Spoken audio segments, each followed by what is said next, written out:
اعوذ باللہ من الشیطان الرجیم بسم اللہ الرحمن الرحیم۔ کچھ دن بعد حجاج نے خلیفہ عبد الملک بن مروان کو پیغام بھیجا جس میں اس نے یزید بن محلب کو معزول کرنے کی سفارش کی تھی۔ عبد الملک نے کچھ رد و قدرج کے بعد حجاج کو اجازت دے دی کہ وہ یزید محلب کو خراساں کی گورنری سے معزول کر دے۔ خلیفہ نے حجاج کو اجازت بھی دے دی تھی کہ وہ خراساں میں اپنی مرضی کے آدمی کو گورنر مقرر کر سکتا ہے، کیونکہ عبد الملک جانتا تھا کہ حجاج مردم شناسی میں اپنی مثال آپ تھا۔ خلیفہ سے یزید بن محلب کو معزول کرنے کی اجازت ملتے ہی حجاج نے ایک قاصد خراساں بھیج دیا تاکہ وہ یزید بن محلب کو معزول کر کے قصر امارت میں پیش کرے۔ اس کے ساتھ ہی اس نے یزید کے بھائی مفضل بن محلب کو خراساں کا حاکم بنا دیا۔ حجاج کا پیغام یزید کو 85 ہجری میں ملا۔ اسے یوں ہی حجاج کا پیغام ملا وہ بصرہ روانہ ہو گیا۔ یزید بن محلب نے حجاج کے اس فعل کو اپنے ساتھ زیادتی سمجھا تھا، اس لیے بصرہ روانہ ہونے سے پہلے اس نے ایک پیغام سلیمان بن عبد الملک کے نام بھیجا جس میں اس نے اپنے ساتھ ہونے والی زیادتی کا ذکر کیا تھا۔ سلیمان بن عبد الملک جو عبد الملک کا بیٹا تھا یزید بن محلب کا گہرا دوست تھا۔ یزید بن محلب جب حجاج کے پاس پہنچا تو اس نے اسے قید میں ڈال دیا۔ اسی عرصہ میں حجاج کو عبد الملک کی وفات اور ولید بن عبد الملک کی خلافت کی خبر ملی۔ جب حجاج کو یہ خبر ملی تو اس نے یزید کے بھائی مفضل کو بھی خراساں کی گورنری سے معزول کر دیا۔ اس کے ساتھ ہی حجاج نے اپنے قریبی لوگوں میں سے ایک شخص کو بلوایا اور اسے اس حکم کے ساتھ خراساں روانہ کر دیا کہ خراساں کی گورنری سنبھالے۔ یہ شخص قتیبہ بن مسلم تھا۔ جب قتیبہ بن مسلم کو خراساں کا گورنر بنایا گیا اس وقت اسلامی سلطنت خراساں سے کچھ آگے تک پھیلی ہوئی تھی۔ ان علاقوں میں بلخ، تالقان اور مر الروز قابل ذکر ہیں۔ اس کے علاوہ بخارا کا کچھ علاقہ بھی اسلامی سلطنت میں شامل تھا، جبکہ بخارا کا ایک بڑا حصہ ایک الگ سلطنت تھی جس کا حکمران دردان خزاں تھا اور بخارا شہر اسی سلطنت میں شامل تھا۔ اس کے علاوہ کچھ اور علاقے بھی مسلمانوں کے باج گزار تھے اور اسلامی سلطنت کو سالانہ خراج ادا کرتے تھے، لیکن ان علاقوں میں وقتاً فوقتاً بغاوتیں ہوتی رہتی تھیں اور ان بغاوتوں کے نتیجے میں کئی علاقے اسلامی سلطنت سے نکل گئے تھے۔ جب قتیبہ خراساں آیا تو اس نے سب سے پہلے ان علاقوں کو دوبارہ اسلامی سلطنت میں شامل کیا۔ ان علاقوں میں بلخ اور کفتان خاص طور پر شامل ہیں۔ ان علاقوں سے فارغ ہونے کے بعد قتیبہ بن مسلم نے ان علاقوں کی طرف توجہ دی جو ابھی تک اسلامی سلطنت میں شامل تو نہ تھے، لیکن ان کا وجود کسی حد تک اسلامی سلطنت کے لیے خطرے کی علامت تھا۔ خاص طور پر بخارا اور سمرقند کے علاقے جو نہ صرف دفاعی اعتبار سے بہت اہم تھے بلکہ تہذیب و ثقافت کا مرکز تھے۔ ابھی قتیبہ کو خراساں کی دارالحکومت مرو میں آئے چند دن ہی ہوئے تھے۔ ایک دن اس نے حکم دیا کہ شہر سے باہر فوج کو اکٹھا کیا جائے اور فوجیوں کے درمیان مقابلے منعقد کروائے جائیں۔ قتیبہ ان مقابلوں سے فوج کے لڑنے کی صلاحیت کا اندازہ کرنا چاہتا تھا۔ وہ آرام سے بیٹھنے والا شخص نہیں تھا، اس لیے وہ خراساں میں آتے ہی ارد گرد کے علاقوں کی صورتحال کا اندازہ کر چکا تھا۔ وہ مسلمانوں کی باج گزار ریاستوں میں ہونے والی بغاوتوں سے بھی مکمل طور پر آگاہ تھا، لیکن وہ کوئی بھی کارروائی کرنے سے پہلے یہ دیکھنا چاہتا تھا کہ خراساں کی فوج لڑنے میں کیسی ہے۔ چنانچہ اس نے شہر سے باہر مقابلے منعقد کروانے کا حکم دیا۔ اس کا سب سے بڑا فائدہ یہ تھا کہ سپاہیوں کو جو کافی عرصہ سے بیرکوں میں تھے تفریح کا موقع مل سکتا تھا۔ چند دن بعد قتیبہ کو اطلاع دی گئی کہ مقابلوں کے لیے انتظامات مکمل ہو چکے ہیں۔ مقررہ دن قتیبہ شہر سے باہر اس جگہ کے لیے روانہ ہوا جہاں مقابلے منعقد ہو رہے تھے۔ اس کا گھوڑا سب سے آگے تھا اور دیکھنے والوں پر ہیبت طاری کر رہا تھا۔ قتیبہ کے پیچھے اس کے محافظ دستوں کے سوار تھے جو ایک ہی رنگ کے فوجی لباس میں ملبوس تھے۔ ان سب کے سر قدرے تنے ہوئے تھے اور ان کے گھوڑے مخصوص فوجی چال چلتے آ رہے تھے۔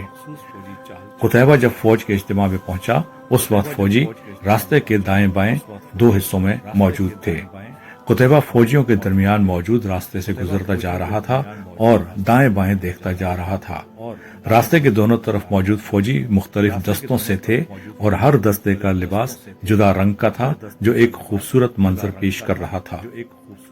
دائیں طرف والی قطار کے عین درمیان ایک اونچا چبوترا بنا ہوا تھا۔ قتیبہ نے اس کے سامنے جا کر گھوڑا روک دیا، پھر وہ گھوڑے سے اتر آیا۔ راستے سے چبوترے کی سیڑھیوں تک شہر کے عمرہ اس کے استقبال کے لیے موجود تھے۔ قتیبہ چبوترے پر آ گیا۔ ان عمرہ میں فوج کے اعلیٰ حکام بھی شامل تھے۔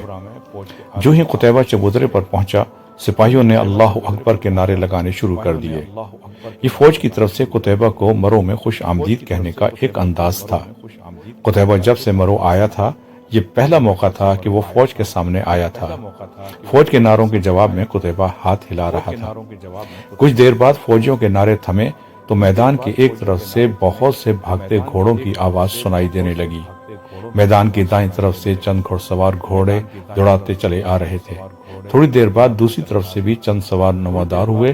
ان دونوں طرف کے سوار ایک دوسرے کی طرف اپنے گھوڑے دوڑا رہے تھے۔ جس علاقے میں یہ مقابلے منعقد ہو رہے تھے وہ سرسبز نہیں تھا بلکہ ریتیلا تھا، اس لیے گھوڑوں کے دوڑنے سے گرد اڑ رہی تھی اور دونوں طرف کے دستے اس گرد میں چھپ گئے۔ جب گرد تھمی تو لوگوں نے دیکھا کہ کچھ سوار دائیں جا کر واپس مڑ رہے تھے اور کچھ بائیں جا کر، جبکہ کچھ سوار زمین پر گرنے کے بعد پلٹیاں کھا کر راستے کے کنارے پر آ گئے تھے۔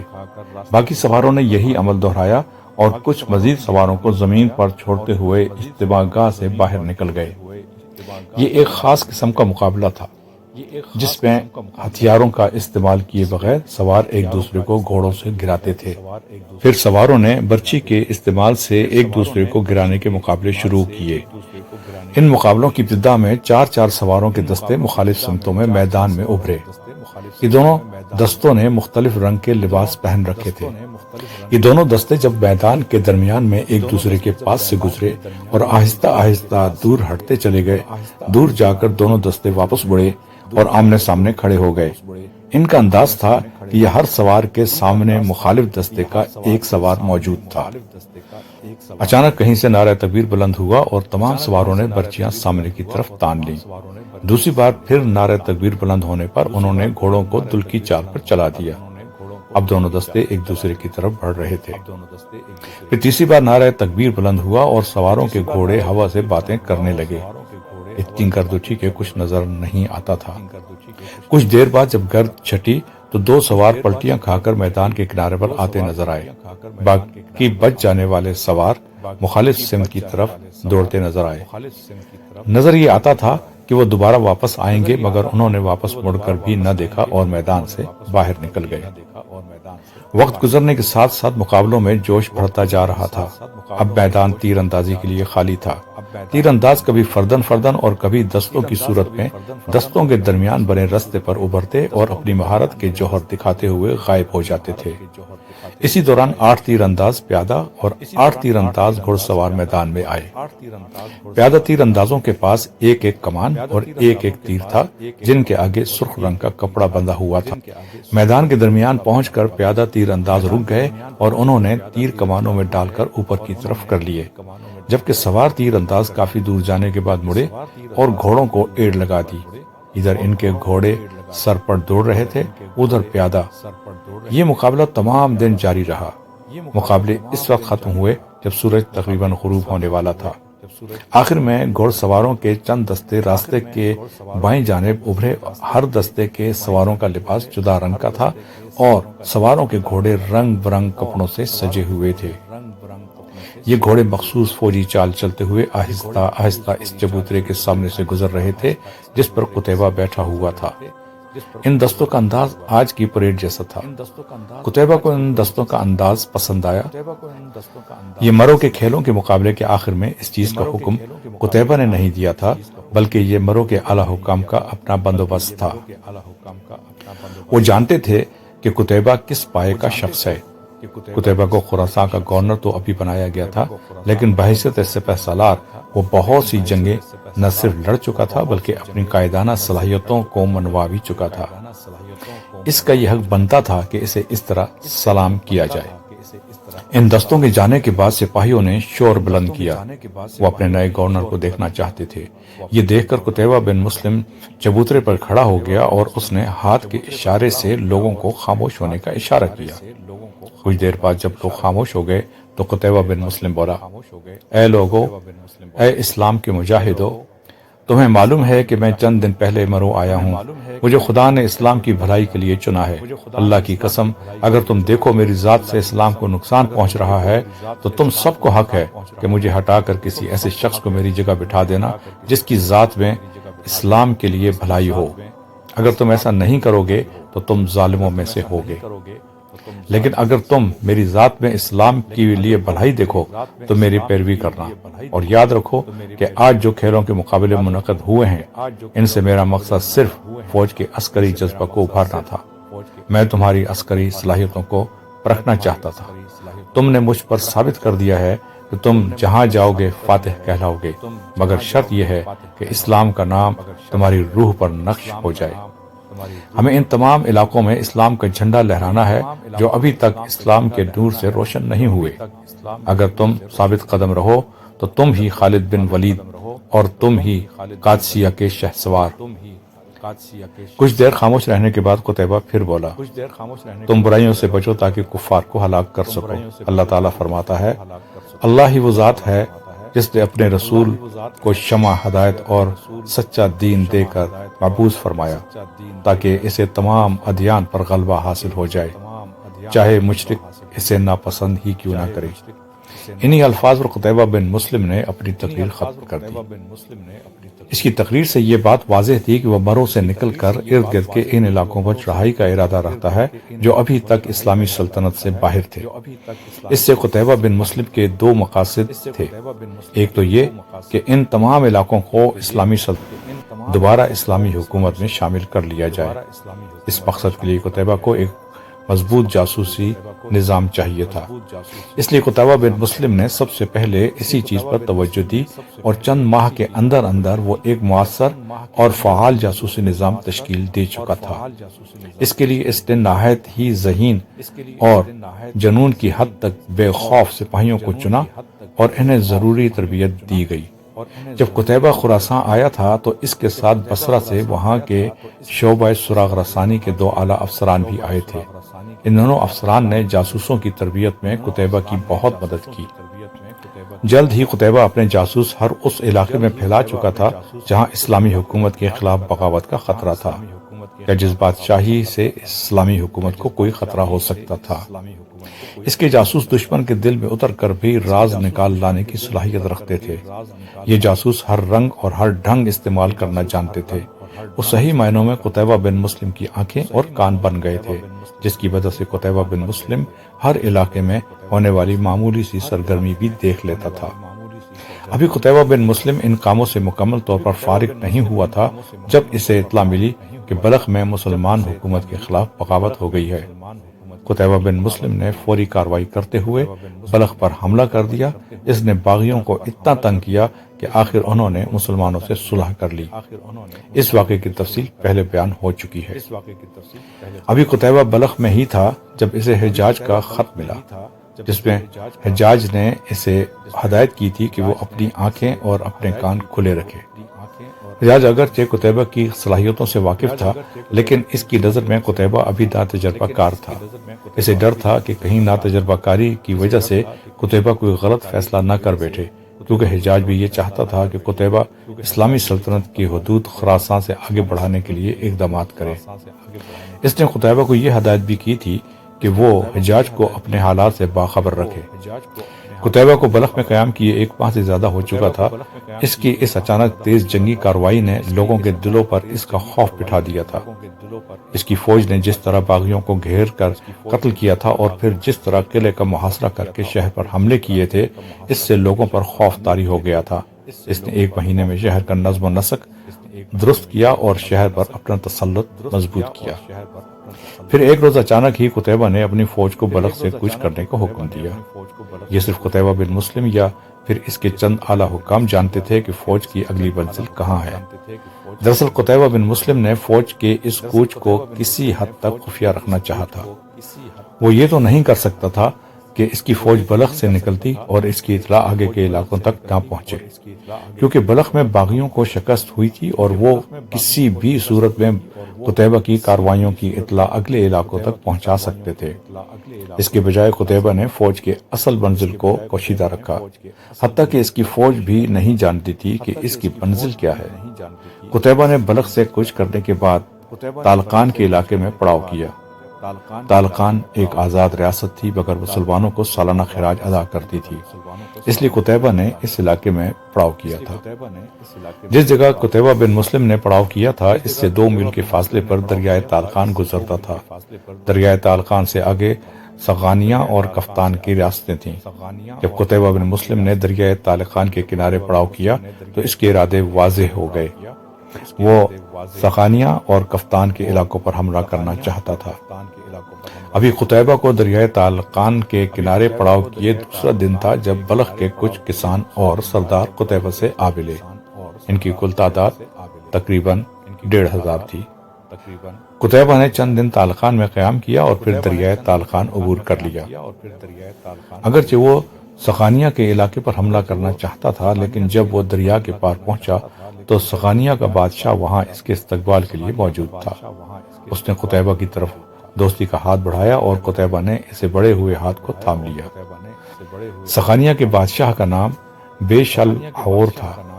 اس نے قتیبہ کو تحائف اور ریاست کی کنجی پیش کی اور اسے اپنے علاقے میں آنے کی دعوت دی۔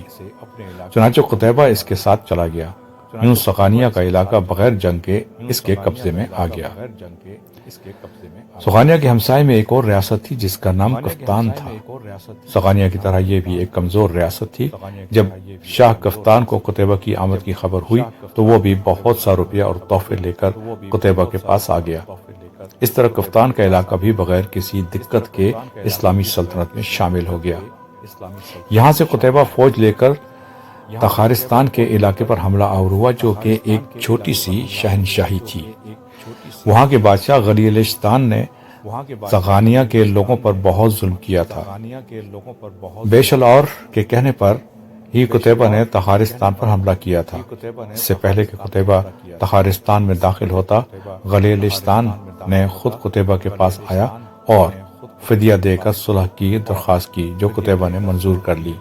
یوں تخارستان کا علاقہ بھی اسلامی ریاست کا حصہ بن گیا۔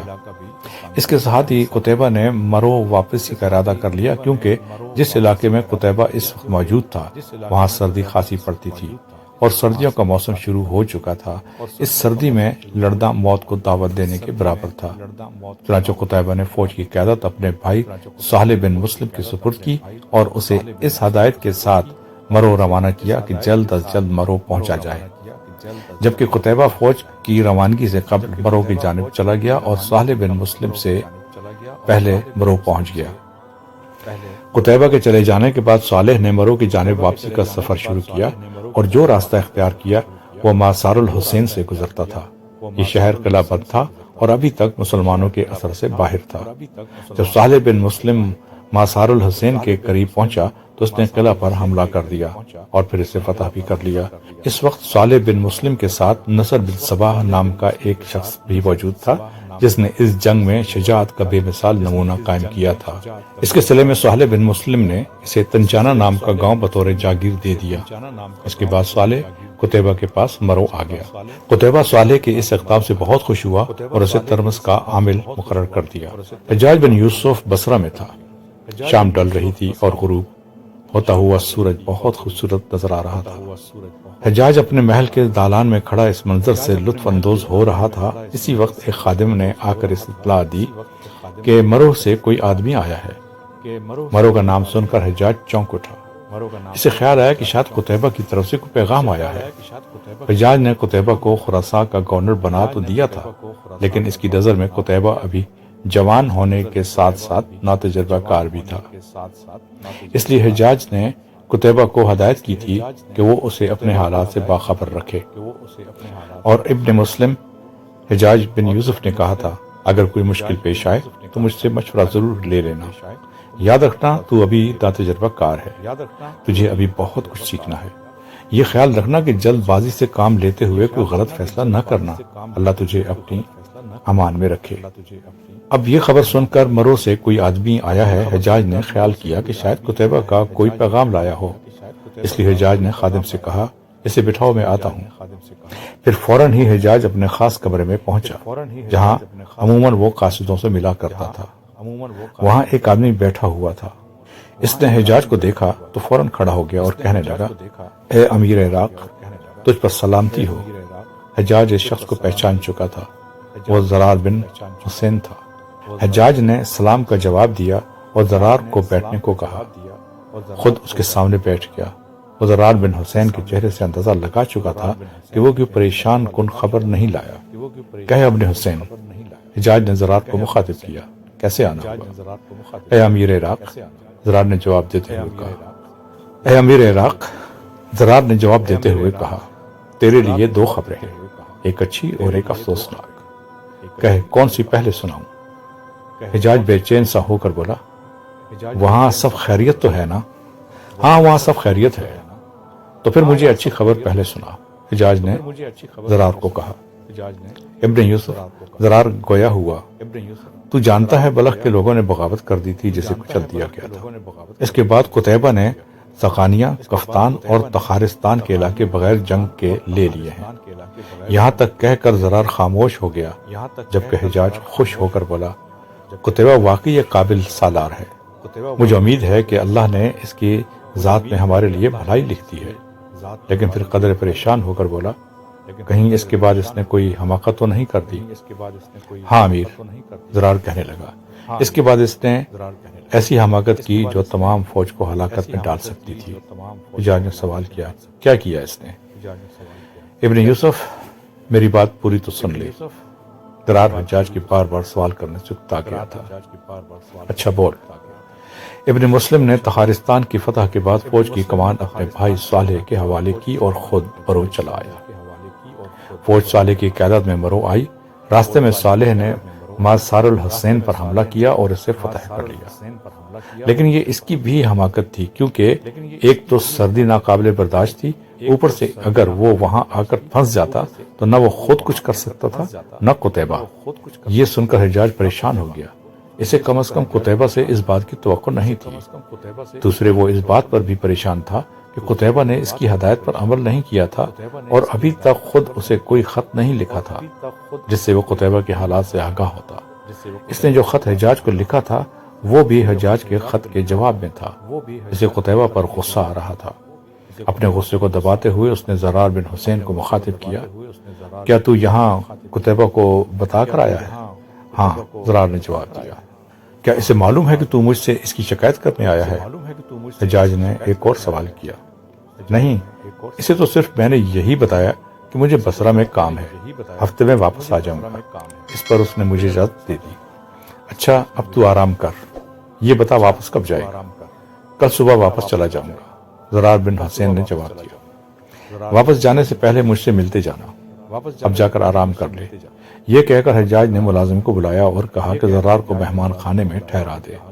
ملازم زرار کو لے کر چلا گیا تو حجاج نے کاتب کو بلوا لیا اور قتیبہ کے نام خط لکھوانا شروع کیا۔ جب خط مکمل ہو گیا تو اس نے خط بند کر کے اپنے پاس رکھ لیا اور کمرے سے نکل آیا۔ اگلے دن صبح زرار دوبارہ حجاج کے پاس آیا۔ حجاج نے زرار کو دیکھا تو خط نکال کر زرار کے حوالے کر دیا اور بولا، تو اب روانہ ہو جا اور یہ خط قتیبہ کو دینا۔ خط دینے سے پہلے اسے میرا سلام کہنا اور اسے یہ کہنا کہ ابھی اس نے بہت کچھ سیکھنا ہے۔ کچھ دیر دونوں باتیں کرتے رہے، پھر زرار بن حسین مرو روانہ ہو گیا۔ زرار جب مرو پہنچا تو سیدھا قتیبہ کے پاس آیا۔ قتیبہ اسے دیکھ کر بہت خوش ہوا اور باہیں پھیلا کر اس سے لپٹ گیا۔ اے زرار، وہاں کے کیا حالات ہیں؟ قتیبہ نے اپنا پہلا سوال داغا۔ وہاں سب خیریت ہے، زرار بن حسین نے جواب دیا۔ قتیبہ نے پوچھا، امیر عراق سے ملاقات ہوئی؟ ہاں، زرار کہنے لگا، اس نے تجھے سلام کہا ہے اور یہ خط تیرے نام دیا ہے۔ قتیبہ نے زرار سے خط لے لیا اور اسے پڑھنے لگا۔ بحالی کے مطابق حجاج نے قتیبہ کو لکھا تھا، بسم اللہ الرحمن الرحیم، امیر عراق کی طرف سے خراسان کے گورنر کو مجھے زرار بن حسین کی زبانی تمہاری کارکردگی کا پتہ چلا ہے۔ مجھے خوشی ہوئی لیکن تم نے وہی غلطی کی جس کا مجھے اندیشہ تھا۔ میں اس سے زیادہ سخت الفاظ نہیں لکھنا چاہتا، لیکن میرے غصے کو تم نہیں جان سکتے۔ آئندہ اپنے تمام حالات سے مجھے باخبر رکھو، کیونکہ تم ابھی ناتجربہ کار ہو، تمہیں بھی بہت کچھ سیکھنا ہے۔ آئندہ یاد رکھو کہ اگر فوج کہیں جائے تو تم سب سے آگے ہوگے، اور واپسی پر فوج کے پچھلے حصے میں، تاکہ دشمن بے خبری میں حملہ نہ کر دے۔ یہ طریقہ پہلے سے چلا آ رہا ہے اور یہی بہتر ہے۔ یہ خط پڑھ کر تو قتیبہ پریشان ہو گیا، لیکن پھر اپنے آپ کو قابو پاتے ہوئے بولا، حجاج زیادہ خفا تو نہیں تھا؟ نہیں، وہ تم سے خوش بھی ہے، لیکن ڈرتا ہے کہ تم انجانے میں کوئی غلطی نہ کر بیٹھو۔ یہ سن کر قتیبہ کو حوصلہ ہوا اور وہ مسکرانے لگا۔ آبادی سے دور دو سائے ایک دوسرے کی طرف بڑھے چلے آ رہے تھے۔ چاند پوری طرح نکلا ہوا تھا، جس سے قدرے روشنی پھیلی ہوئی تھی۔ صحرا کی رات تو ویسے بھی خوبصورت ہوتی ہے، لیکن اگر چاند پوری طرح نکلا ہوا ہو تو ایک عجیب طرح کا خوشگوار تاثر تمام ماحول پر پھیل جاتا ہے، اور پھر جب اس تاثر پر محبت کا رنگ غالب آ جاتا ہے تو انسان ہر چیز کو فراموش کر بیٹھتا ہے۔ اور جب محبت کی وادی میں چاند جھانکتا ہے تو ایک سرور انگیز اجالا ہر طرف پھیل جاتا ہے۔ لوگ اندھیرے میں بھٹکتے ہیں، لیکن وہ محبت کرنے والے اس اجالے میں بھٹک جانا چاہتے ہیں، وہ حقیقت کی دنیا سے بے خبر ہو جانا چاہتے ہیں۔ ان دونوں کے ساتھ بھی یہی صورتحال تھی۔ صحرا کی چاندنی میں وہ ایک دوسرے کی طرف بڑھ رہے تھے۔ چاندنی کی روشنی میں صاف پتہ چلتا تھا کہ دونوں میں سے ایک مرد ہے اور ایک عورت۔ یہ سائے قریب قریب ہوتے گئے اور آخر میں ایک دوسرے میں گم ہو گئے۔ کسی نے آتے تو نہیں دیکھا؟ رات کی سرگوشی میں آواز ہوئی۔ یہ آواز مرد کی تھی۔ نہیں، تم بے فکر رہو۔ خاموشی میں ایک نسوانی آواز ابھری اور یوں محسوس ہوا جیسے ریت کے ذروں نے سرگوشی کی ہو۔ باتیں کرتے ہوئے وہ دونوں چلتے جا رہے تھے۔ ان کا رخ درختوں کے قریب جھنڈ کی طرف تھا۔ کچھ دیر بعد وہ درختوں کے جھنڈ میں پہنچ گئے جہاں درختوں کی بہتات کی وجہ سے روشنی نہ ہونے کے برابر تھی۔ وہ دونوں اس جھنڈ کے اندر جانے کے بجائے ابتدائی چند درختوں کے درمیان ریت پر بیٹھ گئے، کیونکہ اس وقت اس جھنڈ کے اندر جانا خطرناک بھی ہو سکتا تھا۔ یہاں صحرائی جانور بھی ہو سکتے تھے۔ ان دونوں کے بیٹھتے ہی نسوانی آواز پھر ابھری، ابن عامر، چاند کو دیکھو۔ اس کے ساتھ ہی ایک زرانہ ہاتھ چاند کی طرف اشارہ کرنے لگا۔ اس تاریکی میں وہ ہیولا سا نظر آتا تھا۔ دونوں چاند کی طرف دیکھنے لگے، جو آسمان پر چمکتا بہت بھلا معلوم ہو رہا تھا۔ یوں محسوس ہوتا ہے جیسے ہمیں دیکھ کر مسکرا رہا ہو۔ سرگوشی پھر ابھری۔ صفیہ، چاند مسکرایا نہیں کرتا۔ یہ مردانہ آواز تھی۔ ابن عابر کہہ رہا تھا، چاند خوشی کے اظہار کے وقت خوب تاب سے چمکتا ہے، جیسے یہ ہمیں دیکھ کر چمک رہا ہے۔ اس کے ساتھ ہی اس نے ہاتھ بڑھا کر صفیہ کا ہاتھ تھام لیا۔ شاید یہی وجہ ہے کہ آج یہ اتنا چمکدار محسوس ہو رہا ہے۔ میں نے پہلے چاند کو کبھی اتنا چمکتے نہیں دیکھا۔ ابن عامر کی بات سن کر صفیہ بولی۔ دونوں ایک دوسرے کی طرف دیکھ کر مسکرا دیے۔ چاند کے ہمراہ ستارے بھی ہوتے ہیں، صفیہ پھر بولی۔ مجھے تو آج یہ چاند اور ستارے سب خوش لگتے ہیں۔ محسوس ہوتا ہے جیسے یہ ہمیں دیکھ کر خوشی کا اظہار کر رہے ہوں۔ ابن عامر بولا۔ ابن عامر ایک وجیح نوجوان تھا۔ وہ دمشق میں خلیفہ ولید بن عبد الملک کی فوج میں کماندار تھا۔ اس کی عسکری صلاحیتوں کا سب کو اعتراف تھا، اس لیے ولید بن عبد الملک کے بھائی سلمان بن عبد الملک نے اسے اپنے محافظ دستے میں رکھ لیا تھا، جبکہ صفیہ سلیمان کے محل میں ملازمہ تھی۔ چاندنی شفاف تھی اور ریت کے ذرے چاندنی میں چمک رہے تھے۔ ایسے محسوس ہوتا تھا جیسے وہ بھی ستاروں کے ہم رکاب ہوں۔ ابن عامر نے ریت پر ہاتھ مارا اور ریت اٹھاتے ہوئے بولا، آج تو ہمیں دیکھ کر ریت بھی چمک رہی ہے۔ پتہ ہے ابن عامر، صفیہ بولی، میں نے کسی سے سنا ہے کہ جب دو دل ایک دوسرے کے لیے دھڑکتے ہیں تو ان کی آواز اتنی گونجدار ہوتی ہے کہ کائنات کا ذرہ ذرہ سنتا ہے۔ اس کی آواز کی مٹھاس پر کائنات کی ہر شے وجد کرنے لگتی ہے۔ مجھے نہیں معلوم کہ اس آواز پر کائنات کی ہر چیز وجد کرتی ہے یا نہیں، لیکن کیا یہ کم ہے کہ اس آواز پر ہم دونوں رقص کرتے ہیں؟ ابن عامر نے صفیہ کا ہاتھ دباتے ہوئے کہا۔ ابن عامر کی اس بات پر دونوں مسکرا دیے۔ صفیہ، کبھی کبھی مجھے محسوس ہوتا ہے جیسے تم صرف میرے لیے بنی ہو اور میں تمہارے لیے، ابن عامر نے صفیہ سے کہا۔ اس میں کسی شک کی گنجائش ہے کیا؟ صفیہ بولی۔ ابن عامر تو صفیہ کے وجود میں کھو سا گیا تھا۔ وہ بولا، مجھے محسوس ہوتا ہے کہ کہ تم محبت اور حسن کی دیوی ہو، دل کرتا ہے تم میرے سامنے بیٹھی رہو اور میں تمہیں دیکھتا رہوں۔ صفیہ نے اس بات پر کھلکھلا کر ہنس پڑی۔ اس نے آہستہ سے ایک چپت ابن عامر کے سر پر لگاتے ہوئے کہا، محبت کرنے والے تو خود دیوتا ہوتے ہیں، بھلا تم محبت نہیں کرتے کیا؟ رات گزرتی جا رہی تھی لیکن وہ اس بات سے بے خبر ایک دوسرے میں گم تھے۔ آخر ابن عامر کو احساس ہوا کہ رات خاصی بیت چکی ہے، اس لیے اس نے صفیہ سے کہا، اب واپس چلتے ہیں، رات بہت ہو گئی ہے۔ صفیہ نے سر ہلا دیا اور بولی، کل آؤ گے؟ ہاں ضرور آؤں گا، ابن عامر نے جواب دیا۔ اس کے ساتھ ہی دونوں اٹھ کھڑے ہوئے اور اپنے گھروں کو روانہ ہو گئے۔ ان دنوں حجاج بصرہ میں نہیں تھا، وہ طائف چلا گیا تھا، جہاں اس کا بھتیجا محمد اپنی ماں کے ساتھ رہتا تھا۔ وہ اس کے بھائی قاسم کی واحد نشانی تھی۔ حجاج کا بھائی قاسم جو کبھی اس کا دست راست ہوتا تھا، جس نے ہر مشکل موڑ پر حجاج کی مدد کی تھی، ایک جنگ میں شہید ہو گیا تھا۔ محمد اس کی شہادت کے چند ماہ بعد پیدا ہوا تھا۔ حجاج کو اپنے بھائی سے بہت محبت تھی، اس لیے اس نے اپنے بھائی کے یتیم بیٹے اور اس کی ذمہ داری خود اٹھا لی تھی۔ وہ اپنے بھتیجے کو کسی اعلیٰ مقام پر دیکھنا چاہتا تھا۔ اس کے علاوہ وہ محمد میں کئی ایسی خصوصیات دیکھ چکا تھا جو بہت کم لوگوں میں پائی جاتی ہیں۔ اس کے ذہن میں محمد کے لیے بہت سے خواب تھے، لیکن ابھی محمد چھوٹا تھا۔